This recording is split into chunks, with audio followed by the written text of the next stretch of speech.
మీ business ఏదైనా మీ ఊర్లో promotion చేయాలంటే అది సుమన్ టీవీతోనే సాధ్యం. ఇప్పుడే సంప్రదించండి. సెల్లులలో తీసుకున్నాడు. నాకు తెలియదు సెల్లులలో తీసుకున్నది. వాళ్ళు ఫోన్ చేసి వేధించిండ్రట. ఇట్లాంటి గేమ్స్ రద్దు చేయండి ప్లీజ్. ఇంకొక తమ్ముడు కూడా ఇలా తప్పు చేయకూడదు. ఆన్లైన్ గేమ్స్ అన్ని ఎవరు కూడా ఆడకూడదు. తల్లిదండ్రుల పుత్ర సుఖం పెట్టిపోయింది మా తమ్ముడు. ఇలాంటి తప్పులు ఇంకెవరు చేయకూడదు. దయచేసి ఆ రమ్మీ గేమ్స్ బ్యాన్ చేయండి. కొని అవుతుంది. అప్పుడప్పుడు ఆడతానంటే తెలియనియలే మాకు సెల్లు మాకు చదువు రాదు.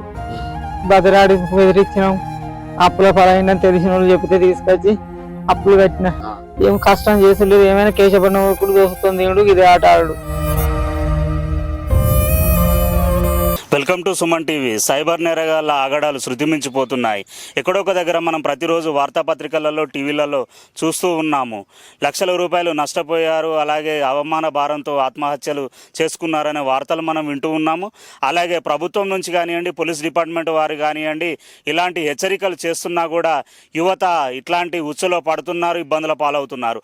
అలాంటి సంఘటన నిన్న సిద్దిపేట జిల్లా దుబ్బాక మండల కేంద్రంలో జరిగింది. దుబ్బాక మండలానికి చెందిన ఒక వివాహిత ఇన్స్టాగ్రామ్లో వచ్చిన ఒక లింకును ఓపెన్ చేయడం వల్ల సైబర్ నేరగాళ్ళు ఆమెను సంప్రదించి మీరు ఈ టాస్కులు కంప్లీట్ చేయండి, దీని ద్వారా మీరు పెట్టిన పెట్టుబడికి రెట్టింపు ఇస్తాము, అలాగే మీకు ఉపాధి కూడా చూపిస్తామంటే ఆ యువతి నమ్మి 59,000 రూపాయల వరకు నష్టపోయిందని చెప్తున్నారు. తద్వారా ఆమె తొందరలో నేను మోసపోయానని గమనించి పోలీస్ డిపార్ట్మెంట్ వారికి ఫిర్యాదు చేయగా 7,000 రూపాయల వరకు ఫ్రీజ్ చేశారని చెప్తున్నారు. ఏది ఏమైనా యువత మనం ప్రతిరోజు ఎన్నో సంఘటనలు చూస్తూ ఉన్నాము. నిజామాబాద్ జిల్లాలో ఆ మధ్యలో ఒక యువకుడు కూడా ఆన్లైన్ గేమ్స్ ఆడి లక్షలు నష్టపోయి అవమాన భారంతో ఆర్థిక ఇబ్బందులతో తన తల్లి తండ్రి ఆ యువకుడు కూడా ఆత్మహత్య చేసుకున్న పరిస్థితి. అలాగే మానకొండూరు నియోజకవర్గంలో చూసుకుంటే ఎంతోమంది విద్యావంతులు ఉన్నత విద్య అభ్యసిస్తున్న విద్యార్థులు ఈ ఆన్లైన్ గేమ్లో ఉచ్చులో పడి ఆన్లైన్ లింకులు ఓపెన్ చేసి ఏకాఏకి కొన్ని లక్షల రూపాయలు నష్టపోవడం వల్ల ఆ అప్పులు ఎలా తీర్చాలో తెలియక వారికి ఉన్న పొలమో పుట్రనో అమ్మి కట్టినా కూడా వాళ్ళ తల్లిదండ్రుల ఆశలు నిరాశలు చేస్తూ ఒత్తిడికి గురై ఆ యువత కూడా ఆత్మహత్య చేసుకుంటున్నారు. ఇట్లాంటి సంఘటనలు మన రాష్ట్ర వ్యాప్తంగా ప్రతిరోజు జరుగుతూ ఉన్నాయి. కొంతమంది స్థితివంతులు ఇట్లాంటి గేమ్స్ ఆడి నష్టపోయినా కూడా వారికి పరువు పోతుందనేమో, లేకపోతే ఇంకో విధంగానో వారు దాన్ని రికవరీ చేసుకునే ఉద్దేశం ఉన్న వారు బయటికి రావడం లేదు.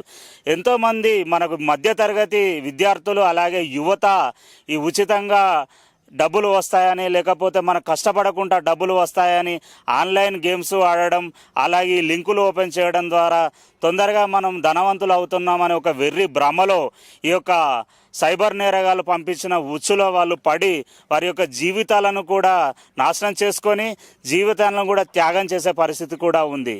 ఈ మధ్యలో జరిగిన సంఘటనలు చూస్తే కొన్ని కోట్ల రూపాయలు ఆన్లైన్ గేమ్స్ అలాగే ఆన్లైన్ లింకులు ఓపెన్ చేయడం వల్ల నష్టపోయిన పరిస్థితి కూడా ఉంది.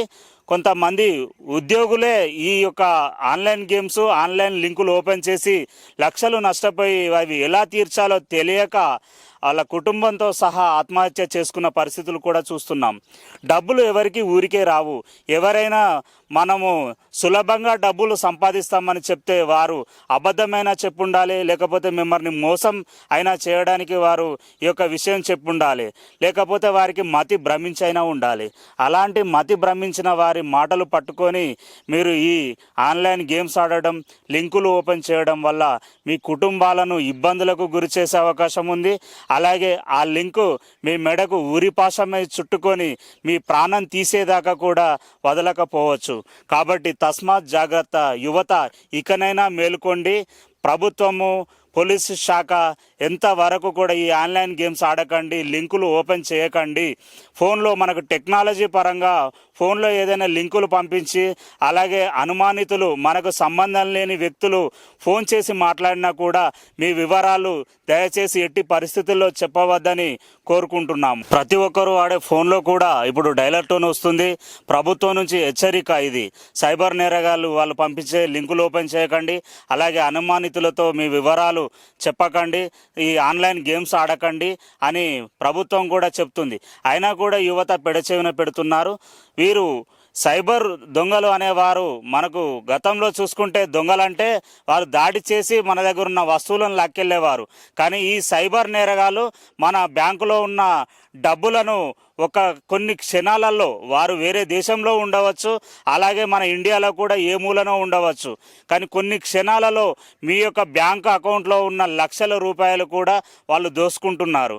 ఇది ఒక సాంకేతిక పరిజ్ఞానాన్ని వారు ఉపయోగించి చేయడం వల్ల పోలీసులకు కూడా ఇది పెను సవాలుగా మారుతుంది. కాబట్టి ఎవరి యొక్క డబ్బుకు వారే బాధ్యులు. కాబట్టి మీరు కష్టపడి సంపాదించుకున్న డబ్బును, అలాగే మీ తల్లిదండ్రులు కష్టపడి సంపాదించిన డబ్బులను మీరు ఊరికే ఇలా ఆన్లైన్ గేమ్స్ ఆడి లింకులు ఓపెన్ చేసి క్షణాలలో సైబర్ దొంగలకు అప్పజెప్పడం వల్ల మీ యొక్క భవిష్యత్తు ప్రశ్నార్థకంగా అవుతుంది. కాబట్టి ఇకనైనా మేలుకోవాలని కోరుకుంటూ కెమెరామెన్ శేఖర్తో శ్రీధర్ యాదవ్, సుమన్ టీవీ, సిద్దిపేట.